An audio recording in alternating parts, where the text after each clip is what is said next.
Sorry, everybody was having so much fun, but we need to get this meeting going. I do call the meeting to order. We'll start out by welcoming each one of you to come out and introductions. Byron Chapman, Mayor, City of Middletown, in the chair. Matt Bullock, KYTC District 5. Ernie Bowling, City of St. Matthews. Keith Griffey, Bullitt County. Jeff O'Brien, Louisville Metro. Brian Dixon, Clark County. Jim Urban, Oldham County. Kevin Beatty, Town of Clarksville. Jim Moody, and Matt Minier, City of Jeffersontown. Larry Cheney, Kipta. Ashley Tenius, Kipta. Amanda Dufford of Kipta. David Burton, North Kipton. Adam Forsyth, Kipton. Andy Rush, Kipton.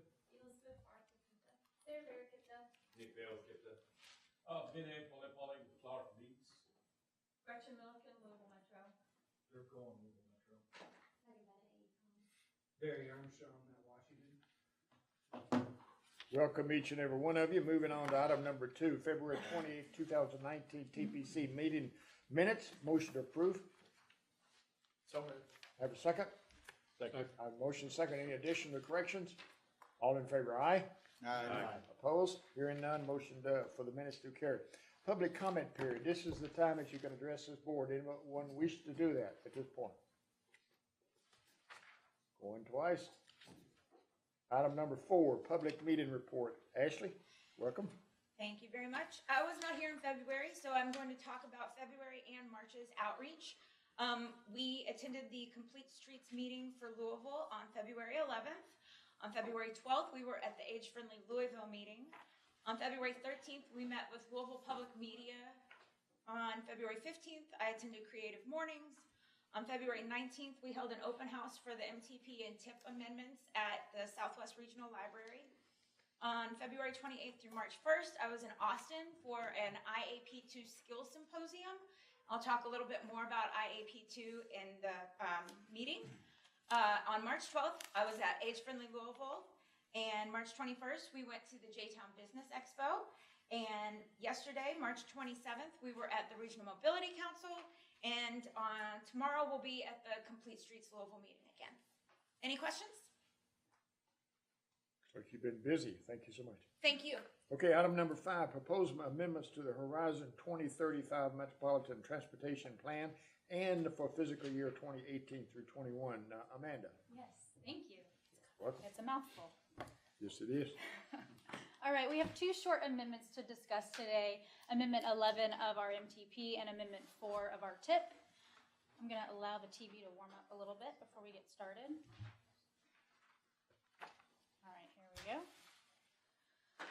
So a little background in your meeting packet. You do have documents of the amendment packet. The first page is a comment that we received at the public open house back on mid-February that Ashley said we attended. It was at the Southwest Regional Library on Dixie Highway. And the comment we received was unrelated to the amendments that we're doing to the MTP and TIP, but it did have quite a bit to do with various issues along Dixie Highway. We are required to share that with the TPC, and we did have a TPC comment period. We did not receive any comments from you all. Behind that is a list of 2 project changes. We'll go into a little bit more detail about that in a minute. A memo to public and community stakeholders explaining the connection between our MTP plan, our TIP, and our performance-based planning and programming plan. It also has the update of the MTP and TIP narratives that includes the new PM2 and PM3 targets and any related MPO developed targets. These narratives is what we are updating as part of these amendments. And then the IAC meeting minutes in which we all met through email, and the IAC all agreed that the 2 project changes that we did are exempt, and therefore there was no air quality conformity analysis needed with these amendments. So going on to performance measures, TPC approved these federal performance measures back in October 2018. PM2 asset management was one of those performance measures. And just a refresher, here are the targets that TPC approved.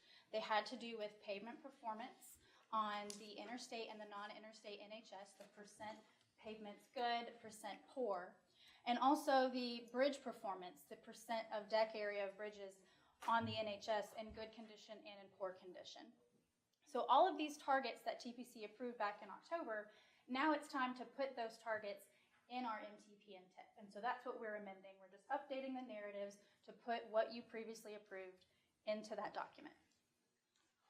The other federal performance measure was PM3 system performance, which was all about congestion and level of travel time reliability on interstates, non-interstate NHS, and our truck travel time index.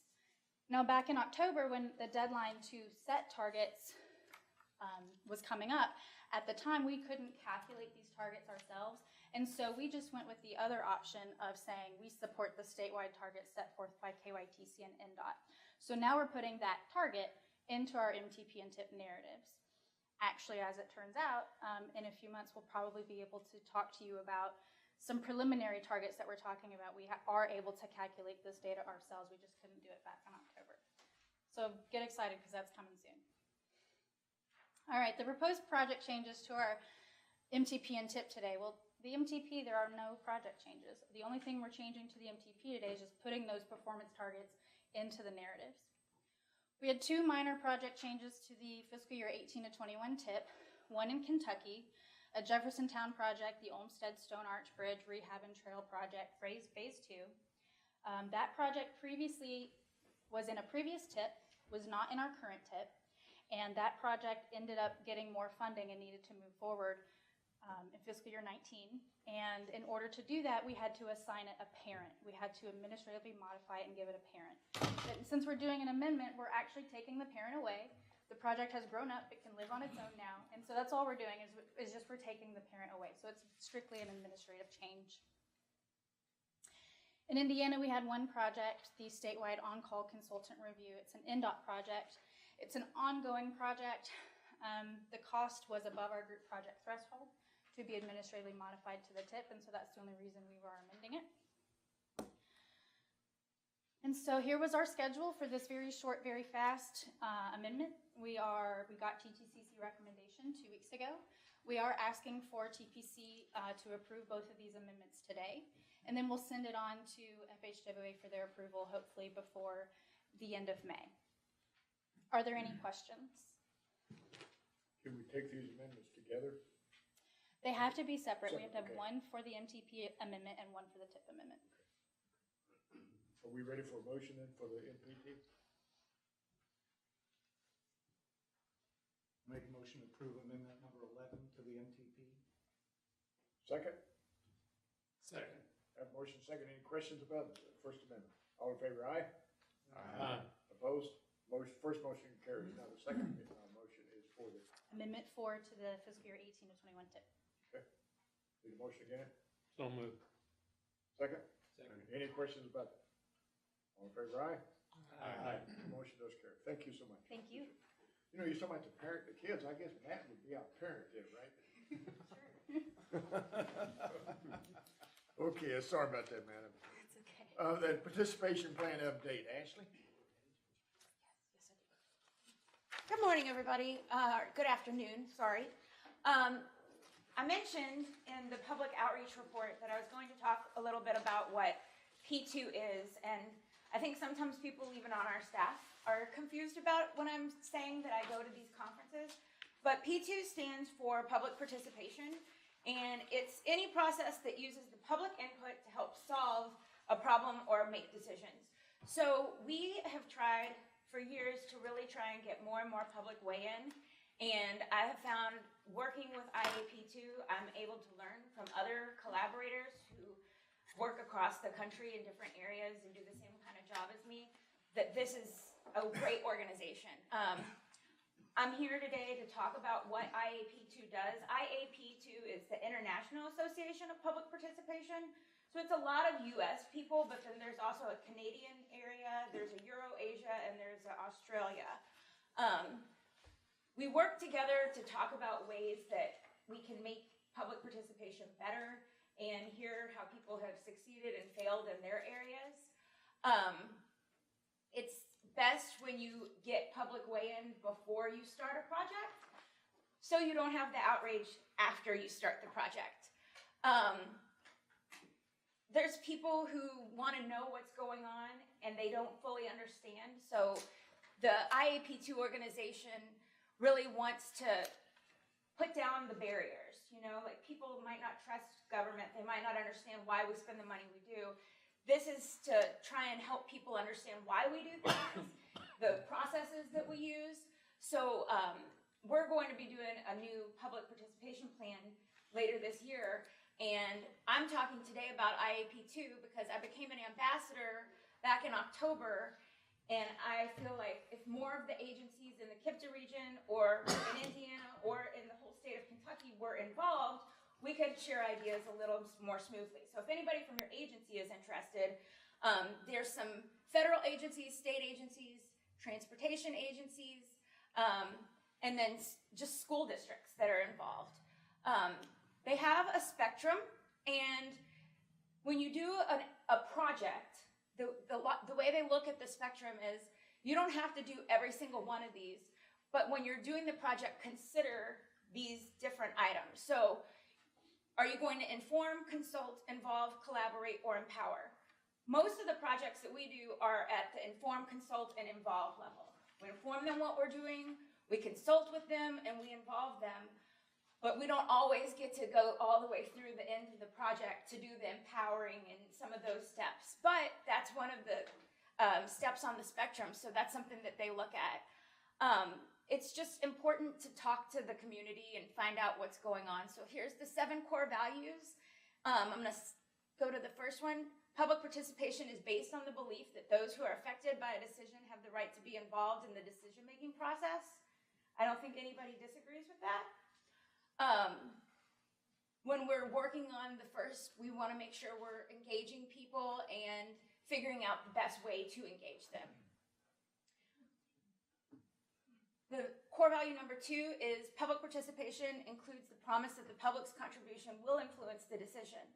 It can't always change the decision, but it's something that we as a TPC should be listening to all the comments we receive and letting the public know that we got their comment and that someone has at least responded to it in some way.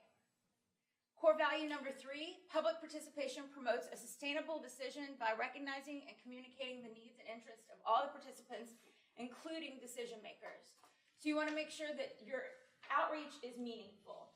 You're not just saying, oh, well, we tried and it didn't work. If it doesn't work, you can look at different solutions and there's ways that you can engage them more. Core value number 4, public participation seeks out and facilitates the involvement of those potentially affected by or interested in a decision. We don't have a ton of projects right here. When I've met with the IAP2, a lot of times they'll talk with indigenous groups, or there might be a project that we encounter in the future where a specific subset of our community feels that they're more impacted than others. And you want to make sure that you're really getting their input when you're working forward on a project that includes them, that you're actually engaging them as fully as you can. Number 5, public participation seeks input from participants in designing how they participate. So we'll talk about that more when I talk about that new participation plan. We want to make sure that when you're doing public outreach, the public knows that they can be involved in the entire process. And it's not just, oh, well, you had a public meeting, but that was it. No, they could weigh in anytime. We have a public comment period, but rarely do we hear very few people in our community come and talk at these meetings, and this is their opportunity to weigh in. So we want to make sure that they're informed and they know that they are valued. Public participation provides participants with the information they need to participate in a meaningful way. I think that's pretty self-explanatory. Making sure that they're accessible to the information that you have and that you're reaching out to everyone. And public participation communicates to participants how their input affected the decision.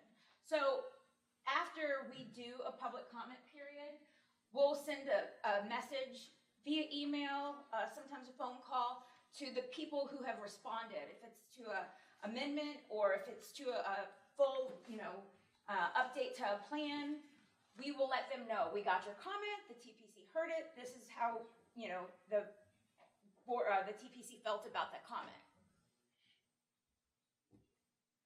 So the case for P2, it just basically says you want to make sure that the outcome is more trust, that the people in your area believe in you and they know that you're listening to them. It's hard to say you do it for every single project, but at least if you're doing a big project, you're still engaging with them as much as possible. With IAP2, I've gone to 3 of their skill symposiums, and I feel like I've met people in the country who have really been able to teach me from what they've done. But the monthly webinars are great too. There's a lot of stuff about diversity and outrage and how to deal with that. And I think most of you all, as you know, leaders in our community have dealt with outrage on some level. And sometimes these webinars are really great. You hear other people who do outreach talk about ways that they've been able to bridge the gap between the agency and the community. They also offer a certification for becoming a practitioner for P2. And I think if you had somebody in your office who was doing outreach only, that might be something they wanted to pursue. But for right now, I just think that going and attending a conference or some of the skill symposiums or listening to the webinars has just been great. And KIPTA has a government membership, so all of the different parts of KIPTA, anybody who works in social services or the community and economic development, they're all able to use the same login and listen to that information. So if you're in planning, but somebody else in your agency does a different job that you think Parks and Rec, that might be somebody who wants to do some projects and they might need public involvement. You could have a membership where every single person in your agency is able to benefit from the trainings that they have. They have chapters all over the US, but you'll see Kentucky is not highlighted there. And I would just love to have more people in our region. If you know anybody who's interested in your agency, I would love to talk to them and give them more information so we can get together and just share public participation ideas and ways that we can really spread the message about how we can reach out to the members of the public and let them feel like their opinion and their voice is being heard. Any questions? Yes. So how do we tap into the information that you've and the skills that you've acquired by going to these? In other words, this year we're updating our comprehensive plan. Mm-hmm. And in the past, when we've done it, and the last time we did it and adopted it in 2014, we had a lot of public meetings, and then it got to the end, and it was like, no, you got to have one more public meeting for some reason. And in all the public meetings we had very little participation, but we had a list of people that had been. And can we tap into your experience as opposed to necessarily joining? Because we won't have a public participation person, but I would love that. I would love for every agency who's at the TPC or at the board or at the TTCC, anyone who wants to reach out to me, we can get together and talk about what we've done and what works. And I know that with this new public participation plan that we're working on, we've got a lot of ideas. We're very excited and we want to keep the momentum going because sometimes open house meetings aren't the best idea. So you could try a different type of meeting where more people would get to come and contact you. And if they come, they might feel like, oh, I'm just going to sit in the back of the room and not talk. There might be a way that you could engage them. We do a lot of outreach at festivals, but sometimes people aren't at festivals because they want to talk to us about transportation. So if there's a way that we can pull them in and get them to talk to us, hey, what's going on in your area? Do you need sidewalks? Do you need a stoplight? How can we get these people at all the events that I'm out, making sure that they're giving us comments so that the comments are coming back to you all and we can incorporate that into the planning process. But yes, please reach out to me. I'm on the top of your list. Okay. You said international, or no, not international, around the United States. Anybody doing any different than you are? Well, there are places that you just look at sometimes and your jaw drops. The city of Austin does a lot. The city of Portland does a lot. They have these community meetings that the whole room is full. And it depends on what project you're working on. Some projects aren't as controversial or they're not as exciting. So people might not want to come to a public meeting on an MTP amendment, you know? It might not draw them in, but when you have a long-range plan that's full of great information for the next 20 years, there's a way we can sell that and get people to come in and do some brainstorming ideas. At least give us your ideas about what you want to see for the future instead of, well, I don't feel like that's for me, I'm going to skip it. Like, there's ways to really pull people in and grab their attention, and I think that's what we're going to shoot for the future. We've tried it in the past, but we're going to really, really push forward now. All right, I'm going to move on, and you guys will have to just put up with me for one more moment.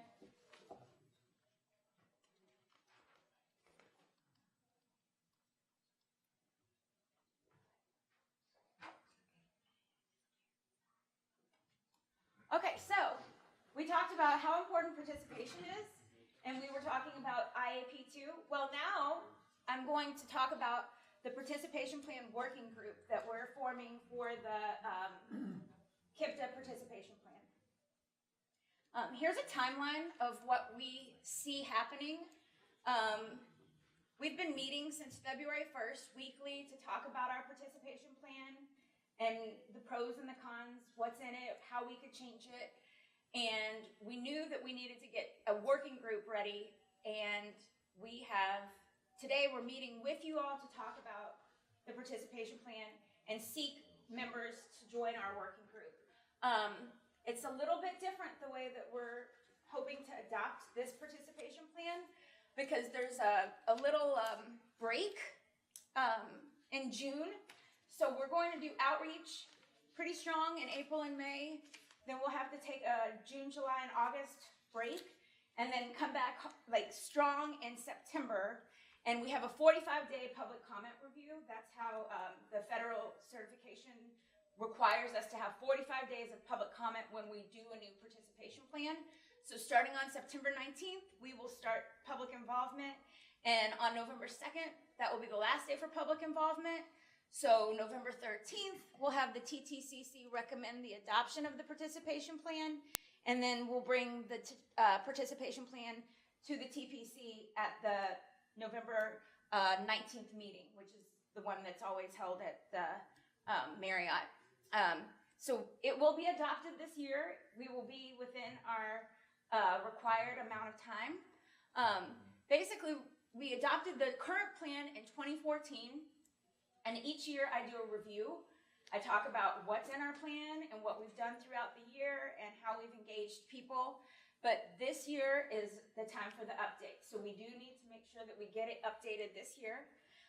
We have met every 4 years as long as we get it adopted by November. So if you want to join the working group, we have a couple of requirements and expectations, and that's just that you can either be in person in April, May, October, or November, or if we did a conference call, you would be able to attend that and listen to what the other members on the working group think and give us your opinions about the current participation plan, ways we can improve it, and how you think people in your community might be able to give us their feedback, because that's something we really want. We want to use you guys to talk to the people in your areas about our participation and see if they know about KIPTA, and if they don't know about us, let's make that, let's change that. Let's say, we're KIPTA, this is what we do, please become involved.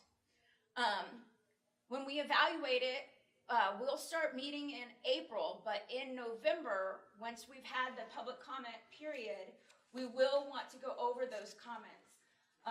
In the last public comment, or when we did the last participation review, it was in 2014, and there were some comments. There was some really strongly worded comments, and that's something that the working group is going to need to look at. So when we get back together in November, we want to make sure that we're answering everyone's comments and letting them know that we heard them.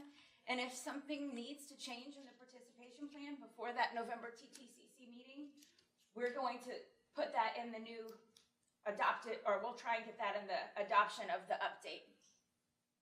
And the last thing would be just to celebrate that we have a beautiful new KIPTA participation plan. So I am not asking for any action other than volunteers if someone thinks they might want to join the working group for the participation plan.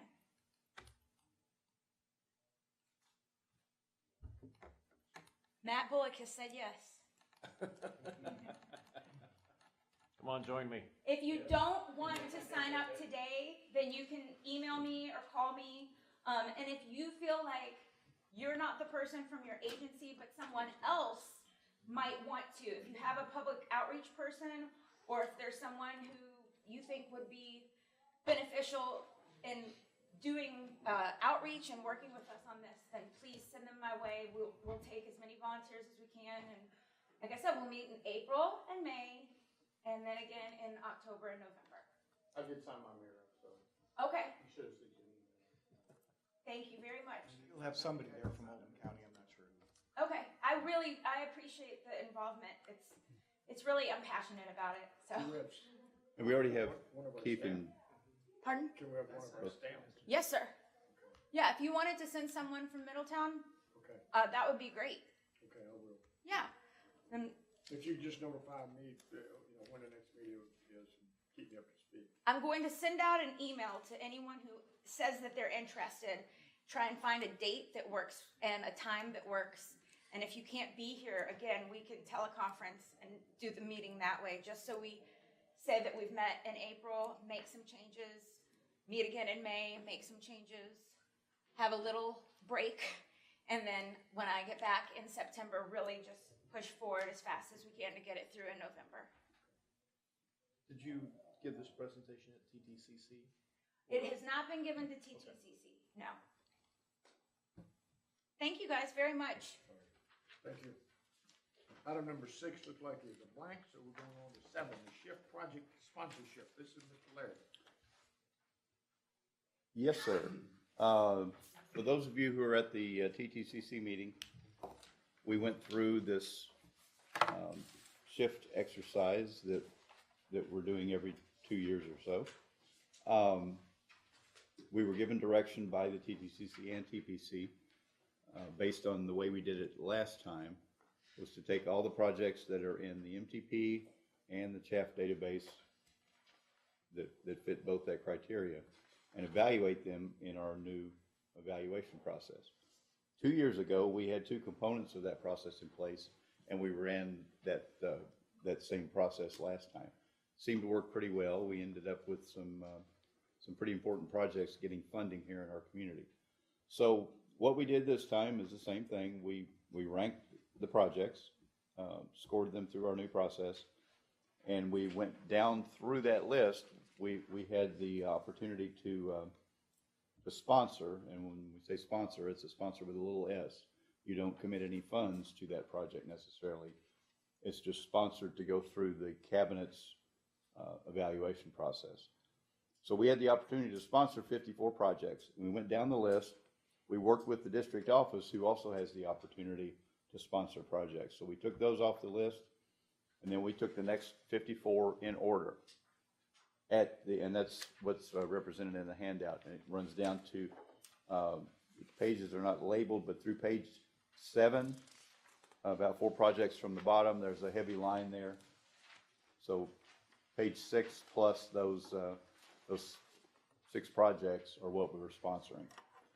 At the TTCC meeting, we had a request from Louisville Metro that we add the Nulu Market Street project to that sponsorship list. It was below the line. We brought it up into that, into the 54 sponsorships, but we had to take one out. And Louisville Metro and the TTCC agreed that the Phillips Lane project could be pulled out, and that would take its place. Since that time, we found that there had been a project that was missed that was already sponsored by the cabinet. So there was no need for us to sponsor it. That's on page 3 at the very top, the I-71 from Zorn to I-265. So it was already taken care of by the cabinet. So that when that occurred, then we could put Phillips Lane back in. So we're back at the list that we were looking at initially, including Nulu. We had an extra spot, so we brought it up. And that's where we are today, based on the TTCC recommendation to add the Market Street project and the fact that a project was double counted, we're down to that line there that you see on page 7. So everything above that line, we're sponsoring into the shift process. And we're asking for this committee to approve that so that we can finalize that with Transportation Cabinet. You understand the motion? Do I have a motion? I have a question before we, I don't know if you want to do that before. Yeah, let's get the motion in a second. Do I have a motion? Motion second? Second. No question, yes. So Larry, on this list, when we send this to the cabinet, what are we sending them just the project, the description, cost, and then that we're sponsoring it, or are we sending the scores and the ranking too? They rank that through their own process. We don't send them the scores or ranking. Okay. It doesn't matter to them.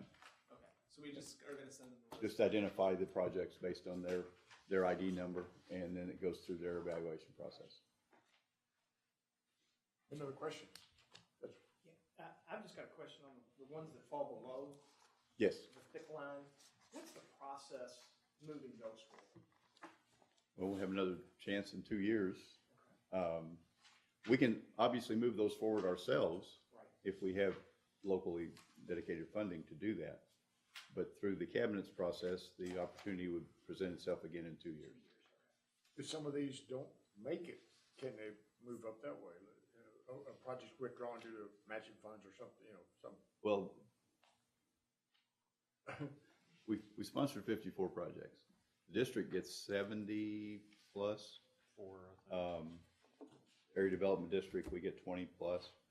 Of those numbers, a handful would get funded. Okay, I see. So that they could, Sure. if there's money available, you drop down and you'd still be way inside that 54. Sure, understand. Yes. So just for clarity, even though a project may be below that bold line, but if it's sponsored by the cabinet, it still moves forward. Because they've selected their projects. No, not necessarily. They're sponsored, they're in the same position we are. They sponsor a project, which means it goes through the evaluation process and then the selection process beyond that. So right now, they're on the same footing we are in what they've agreed on here. Let me ask the question differently. We don't stop the list at the bold line.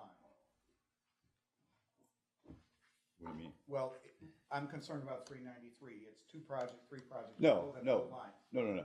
The ones that are below the bold line, if they're sponsored by the cabinet, still Well, go through there's that same- sponsorship and commitment. They're two different things. Got it. 393 is already a committed project. Yes. So it doesn't go through this process. It doesn't have to be evaluated again. What we're doing here is we're setting up a group of projects to be evaluated, to be considered to move forward. There's another list of projects that have already gone through this process, that have already received funding, and they're already committed by the Transportation Cabinet. 393 being one of those, and that's why it wasn't in that group. So several things happened to set up our list. Bike and ped projects couldn't be because they don't go through their system, they don't score very well. Projects already committed by the Transportation Cabinet are not on this list either. And we start the list there and go down. Any other questions? We have a motion and a second. All in favor, aye? Aye. Opposed? Motion carries. Item number 8, fiscal year 2018 to 2021 Transportation Improvement Program. Amanda. Hi, yes, we have administrative modification 28 to discuss today. It's a pretty long one, but there's nothing too notable. A few Louisville Metro projects are reshuffling funding between their own phases. The Olmsted Parkways. We have Oldham County is taking away some money from their various sidewalks project that a lot of LPAs used to have, but we're phasing that out. So they took the $100,000 out from their various sidewalks project and put it into the Kentucky 1793 sidewalks project. We've got a few projects in Clarksville and Floyd County doing the same thing, just kind of reshuffling some funding. NDOT has a new project called the Helpers Hazard Elimination Program for existing roads and streets. They're also doing bridge and maintenance repair work. And then the majority of this admin mod is so long because NDOT updated the PIF for their heavy haul transportation corridor. And so they've had to reshuffle some funding, push a few phases back, and so the majority of the spreadsheet is because of the Teddy Hall Road. There is no action required for this. This is just an administrative modification, but I will be happy to answer any questions about any of the projects if there are any questions. All right. Questions? Thank you. Thank you so much. Item number 9, other business. I think Bill, just a reminder I gave one to TTCC earlier this month. We're going to be doing a TIP amendment for any non-exempt projects this summer. Non-exempt projects are those that are adding capacity traditionally to our network. At next month's TTCC and TPC meeting, I'll give a more formal schedule and a little presentation about that. That's all. Thank you. Any other business come before the board? Entertain a motion to adjourn. So moved. Second. All in favor, aye. Aye. Thank you.